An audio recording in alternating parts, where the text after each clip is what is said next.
नमस्कार। अहम ब्रह्मास्मि ओडिया चैनल को आपण मानक स्वागत। आज आम भिड मध्यम जाना कि आत्म साक्षात्कार कौन। किसी लोग एमती भावी था जे कौन गोटे निर्दिष्ट स्थान को जाई आत्मा को साक्षात्कार करा पड़ो कि मृत्यु पर जाई आत्मा को साक्षात करवा, किंतु सेमाने जो भावुंट यह अज्ञानता से कहीं आम निजे हूँ स्वयं आत्मस्वरूप। अज्ञान निजको देह बोली ज्ञान करुचे बोली आम अशांति दुख कष्ट जंत्रण दिन काटुचे, भव संसार मुक्ति आशा करुचे, मुक्ति केते कौन कामना करुचे, ईश्वर पायापी आम केते कौन भी कामना करुचे, किंतु ईश्वर जे आम सहित अच्छे आम तांकरी स्वरूप यह आम भूली जाऊे। आम आत्मस्वरूप कहीं आम आम स्वरूप दूरे जाइए केवल मनर अज्ञानतार पड़े निजको अंधकार रखी मनर विचार ही आमको परदा बांधी आम स्वरूप को घोड़ाई रखीचे। से आमको आम स्वरूप को जानी स्वरूपस्थ रहा पड़ो, मन को ज्ञान दीपरे प्रज्वलित करा पड़ो।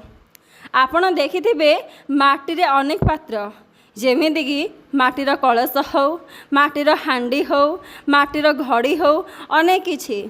जेतेबेले माटी गोटे आकार नहीं जाउची कलशर आकार से निजको कलश बोली स्वीकार करुची, किंतु से प्रकृति रे कलश नुहे, तार प्रकृत स्वरूप होची माटी। सेमिति गोटे माटीर हांडी से निजको हांडी बोली स्वीकार करुची, किंतु तार प्रकृत स्वरूप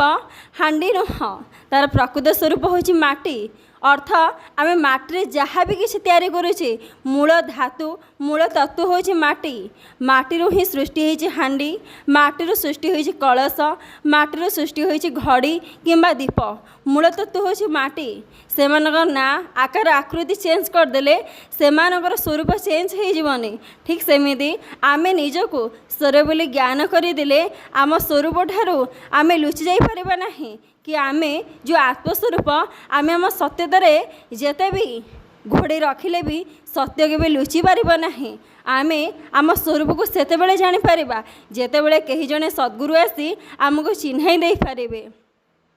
सेठी जेमिति माटी गोटे आकार नेउची पुनर्बार जो से माटी मिसी जाऊँगी से स्वरूप को चिन्ह पारुची जानी पारुची नाई मु गोटे आकार आकृति नहीं हांडी किंबा कलशर आकार आकृति नहीं मु कौन करी निजको हांडी किंबा कलश बोली मानुली, किंतु जितेबाला से नष्ट हो माटी मिसी जाए से जानीपे जे मोर पूर्व स्थिति माटी ही थिला परस्थिति माटी ही रहिबो। ठीक सेमिति आपण सुनार भी अनेक उदाहरण नहीं पारती। आम सुनारे अनेक जिनिस पिंधि थाउ जेमितिकी मंगलसूत्र हो चूड़ी हो अनेक किछि, किंतु आम ना दे दौचे चूड़ी मंगलसूत्र हार, किंतु मूल धातु होची कौन सुना। ताकू जदि भंगा जीव तार आकार आकृति को जदि परिवर्तन करा जाई पारिबो पुनर्बार से सुनार ही परिणत हम, अर्थात से सुना ही अच्छी परिणत हबार भी किसी आवश्यकता नहीं। मूलरू सुना थिला एबे सुना अच्छी परवर्ती मुहूर्त से सुना ही रहिबो। ठीक सेमिति आमे जेते अज्ञान रहिले मध्य जेते अंधकार रहिले मध्य निजको जदि देह बोली ज्ञान करवा प्रकृति रे आमे देह नुह कि प्रकृति रे आमे शरीर नुह, यार ऊर्ध्वर होचे आमे आको जे चलाउची अर्थ ए शरीर को जे चलाउची सही तत्व होची मु। शरीर जन्म नहवा पूर्व मु थिली, शरीर मृत्यु पर भी मु रहिबी, मोर परिवर्तन होनी। मु जन्म मृत्युर ऊर्ध्वरे मु अतीत रे थिली वर्तमान भी अच्छी आगामी भविष्य मध्य मु ही रहिबी, किंतु शरीर अतीत रे नथला केवल वर्तमान दृश्य होची भविष्य रे तार स्थिति भी नहीं जे से चिरदिन रहिबो। किंतु आमे अज्ञानतारे निजको स्वर बोली ज्ञान करी आमे कौन करुचे कलह हिंसा देश यही सब जीवन अतिवाहित करुचे, निजको अन्य सहित तुलना करी कष्ट अशांति रे जीवन यापन करुचे। जेतेबेले मनुष्य निज तत्व को चिन्ह पारे जानीपारे हाँ मुझे परमात्मा अंश जो परमात्मा को मु मंदिर जाई मठरे जाई खोजुची, जो परमात्मा को पाइबापी मु भिन्न भिन्न जाग यज्ञ होम करुची पुण्य अर्जन करने केते कौन धर्म करुची मु से तत्वंगर ही अंश। जिते आप चिन्ह पारे जानीपारे आप बाहर नुहे निज भितर खोजे कहीं यही तत्व आपण सहित अच्छा ईश्वर एवं आपण होछन अभिन्न तांको भिन्न बोली जेते भाबी बाहर खोजिले आपण ठार से भिन्न नुहंदी बाहर खोजिले केतेबेले भी आपण प्राप्त करि परिबे नाही केवल अंतर यात्रा कले ही अंदरे अनुभव करें से आपण देखिथिबे ऋषि महर्षि माने कौन करती बाहर खोजती निजर अंतरे खोजती मन को एकाग्र करी मनर ऊर्ध्व जाई से परमात्मा को निज को अनुभव करती मुझे परमात्मा को बाहर खोजी सी आ मु हूँ एक जमीदी कि माटीर तैयारी पात्र कलश हो कि घड़ी हो निजको सी जब अलग बोली भाव से अलग नुह सी से माटी मूल धातु से माटी ही से सृष्टि होती ठीक सेमिति आम परमात्मा अंश निजको जिते अलग मानिले अलग भाविले आम अलग नुहंती शरीर सत्यता कौन जानतु शरीर सृष्टि होती पंचभूतरू पंचभूत सृष्टि होता खाद्य शस्य पितामाता खाई ए शरीर को सृष्टि करिसेंदी अर्थ एया कि स्पष्ट भाव में बुझंदु पंचभूतरू माने वर्षा एवं माटी सबकि माने पंचतत्व मिसिकी खाद्य को उत्पन्न करुछंती ए खाद्य को प्रत्येक जीव आहार रूपे ग्रहण करुछंती से आहार बीज रूप शरीर रे सृष्टि होछि से शरीर जेतेबेले अन्य शरीर माने विपरीत शरीर सहित संयोजित होछि ता द्वारा एक नूतन संतान बा शिशु जन्म नेउछंती कहबा गले से खाद्य ही शरीर आ कहबार तात्पर्य भी एटा कि खाद्य खाइबा द्वारा ही कौन होछि ए शरीर स्वतः चली खाद्य यदि बंद करा जाए ए शरीर कौन हम दुर्बल हो मृत्युवरण भी करदेव कहीं जमी गाड़ी रे पेट्रोल पड़े ही गाड़ी चलेब ना कि से किरोसिन कि अलग कौन पानी जब ढाले से चलबनी ठीक सेमती जेहेतु ये शरीर सृष्टि हो कौथु पंचभूतरू अन्नर सृष्टि होती तो खाद्य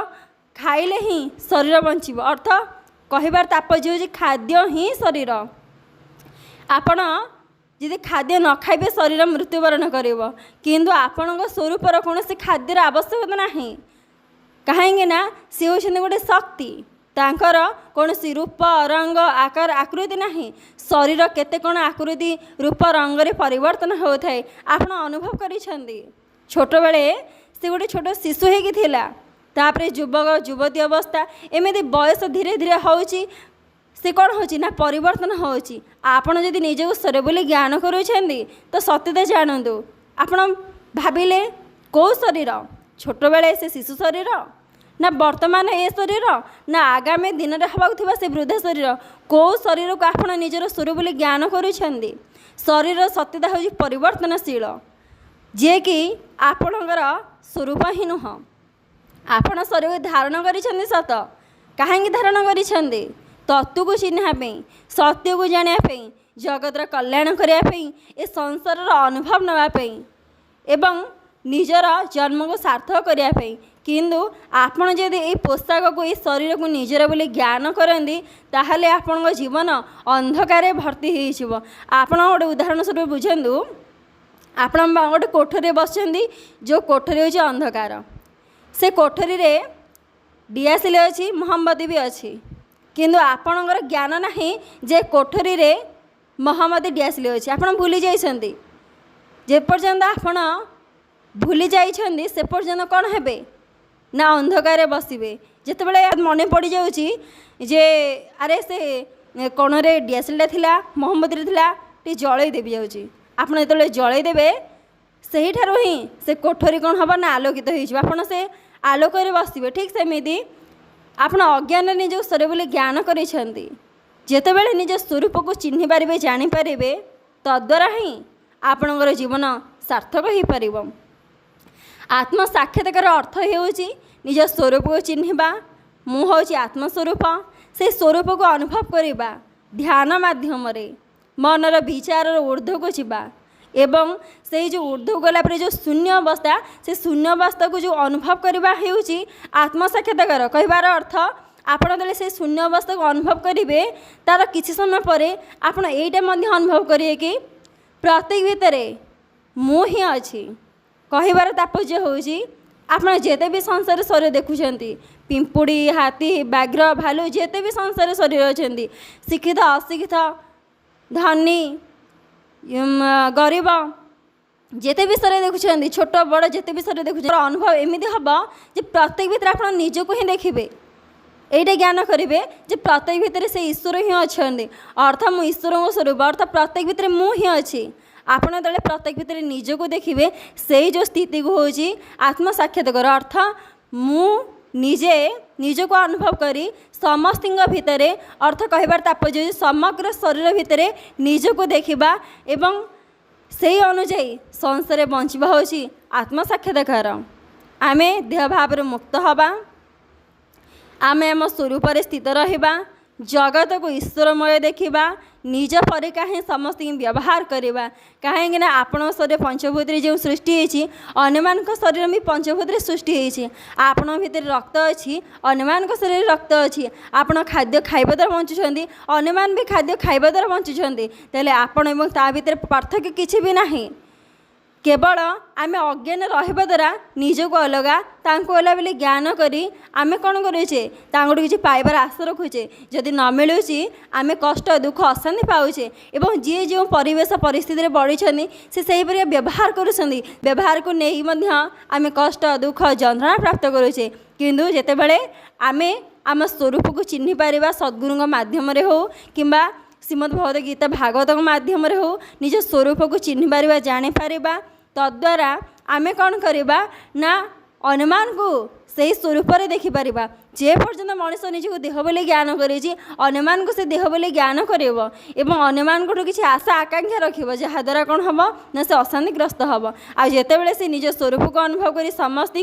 आत्मस्वरूप में देखिब, से आशा रही। कहीं मुझे आत्मस्वरूप आसी जगतर कल्याण करने, मु तो स्वयं शांतिर आनंदर स्वरूप। ये शांति मुझे क्यों खोजुची, कौ शरीर खोजुची? मोर जो शरीर तार भी से शरीर, मुझे शरीर भीतर खोजिले कौट मिले? जदि मो शरीर सुख शांति आनंद मिलूना ताले ता शरीर सुख शांति आनंद मिल किपर? यह हूँ आमर अज्ञानता। आम जाना द्वारा धन संपत्ति घर द्वारा ये सब मनुष्यर आवश्यकता रही, संसार अच्छी ये सब आवश्यकता रही, किंतु ये जे आम खुशी देव यह आमर हूँ अज्ञानता। खुशी आम स्रोतरे आम भितर अच्छी, बास अनुभव करार अच्छी ज्ञान मध्यम ध्यान मध्यम। केवल आम जीवन में सद्गुरुंर आवश्यकता अच्छी कि तत्वदर्शी आवश्यकता रही। जे जितेबाला आम निज तत्व को जानीपर चिन्ह पार, तद्वारा ही आमर मनुष्य जीवन से क्षण ही सार्थक हम एवं आम जीवन में सुख शांति आनंद हिसाब से काटिपर।